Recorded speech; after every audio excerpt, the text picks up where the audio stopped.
Well, thank you very much, and it's an honor to be here at this very elegant meeting. Since 1978, Dr. Carl June has been honored with at least 53 awards recognizing his extraordinary work in blood cancer therapy, translating basic scientific discovery to the bedside. He is director of the Center for Cellular Immunotherapy at the Perelman School of Medicine at the University of Pennsylvania, and I should add, a graduate of the United States Naval Academy, class of '75. So yeah, Dr. June, you have your 50th anniversary coming next year. Beat Army. Earlier this year, he received the Breakthrough Prize in Life Sciences.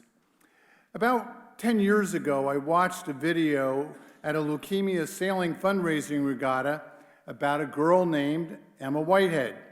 She was the first child treated by Dr. June using her own T cells to try to eradicate acute lymphoblastic leukemia. Amazingly, the treatment worked. It was miraculous. In the video, Dr. June was emotional talking about the important discovery. And I might add, all of us in the audience were equally touched by the inspiring story. I'd like to note that Dr. June is a superb athlete as an ultra-marathoner and cyclist. He was riding his bike to an important presentation to a group from a pharmaceutical company and got a flat tire. By the time he arrived, he did not have time to change to his business attire and gave his presentation in the biking outfit. But his passion won over the audience. The presentation was exceptional, and he got the deal done. Now, one of his medical colleagues, Dr. Aaron Rappaport from the University of Maryland, who treated me for lymphoma, and our governor at the time, Larry Hogan, shared a little fun story for me.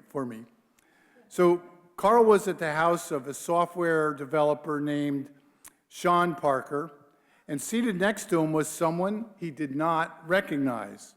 So Carl, as he is, always friendly, introduced himself, and the man replied, "Well, it's nice to meet you, Carl. I'm Tom Hanks." Where Carl June replied, quote, "Nice to meet you, Tom. What line of work are you in?"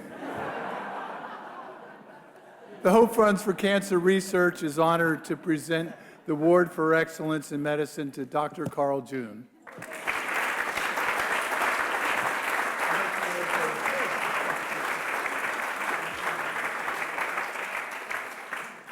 Well, thank you, Gary. Unfortunately, I can't deny that.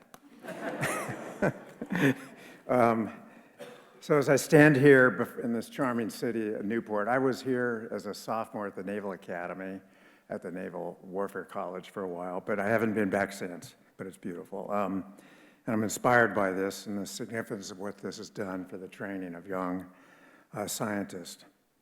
I'm deeply honored and humbled, from what the Hope Funds for Cancer Research group has done and to accept this prize in medicine, on behalf of our patients and our teams.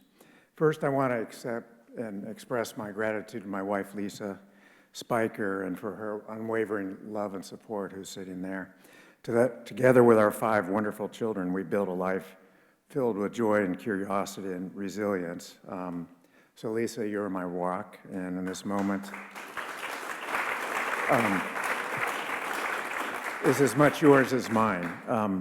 Yet as we celebrate this milestone, my heart is also touched by the memory of someone very dear who could not be here with us today. My first wife, Cynthia Roble June, whose spirit and courage continue to guide me. Cynthia's battle with ovarian cancer, a journey that ended far too soon at the young age of 46, was a stark reminder of the fragility of life and the indiscriminate cruelty of this disease and why we're here.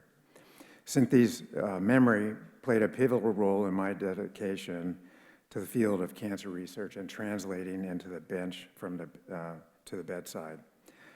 That basically led to me changing from basic research in signal transduction to CAR T-cell therapy and with a hope that it might spare others the pain we endured. This award, while a symbol of science progress, is also a profound personal reminder of why we must strive to innovate and push the boundaries with unrestricted grants, as you just heard from Jay. It is for individuals like Cindy, whose lives were cut short, and those who continue to fight, that we labor tirelessly in our quest for a cure.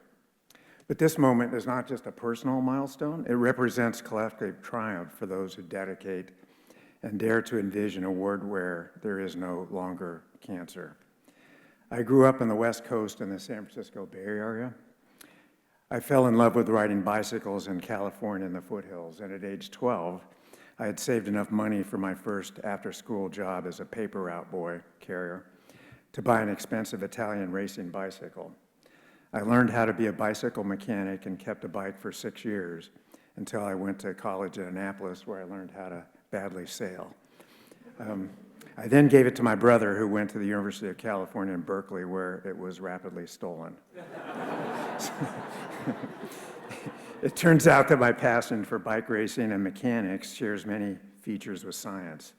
As a bicycle mechanic, you need to solve problems with your hands, which is a shared skill set at working at the bench.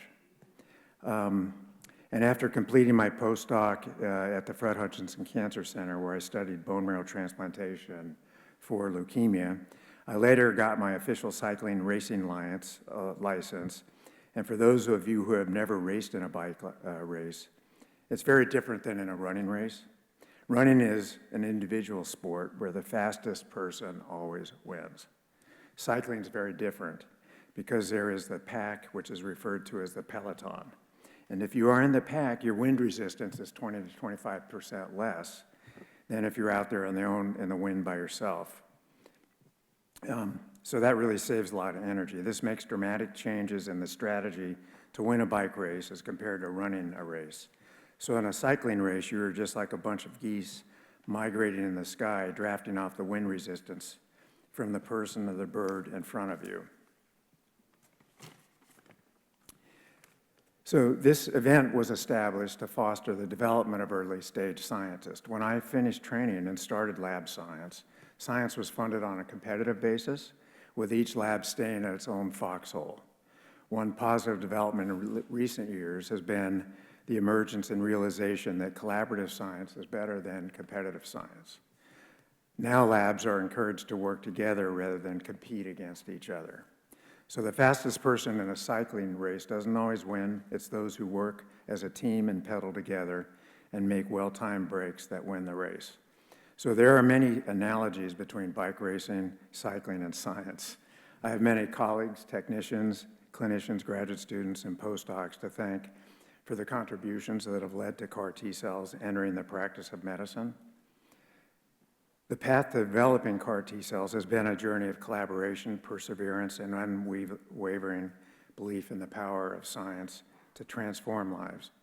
When we began our work, we aimed not just to treat cancer, but to outsmart it, to harness the body's own defenses, and turn them into relentless adversaries against the disease. Finally, it's an honor to be on this stage and be recognized along with the other recipients you've seen tonight. It's an honor to share this with Kevin Shokat, Jay Bradner, Nick Leiden, and my translational science is based on the basic science that many of you have built.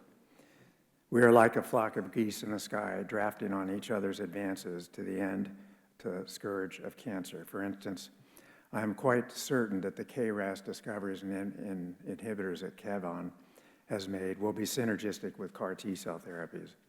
One character trait that defines me, which my fellow recipients likely share, is what I like to call RFP, relentless forward progress. Never give up, despite the countless obstacles hurled at you while you try to reach your scientific goals.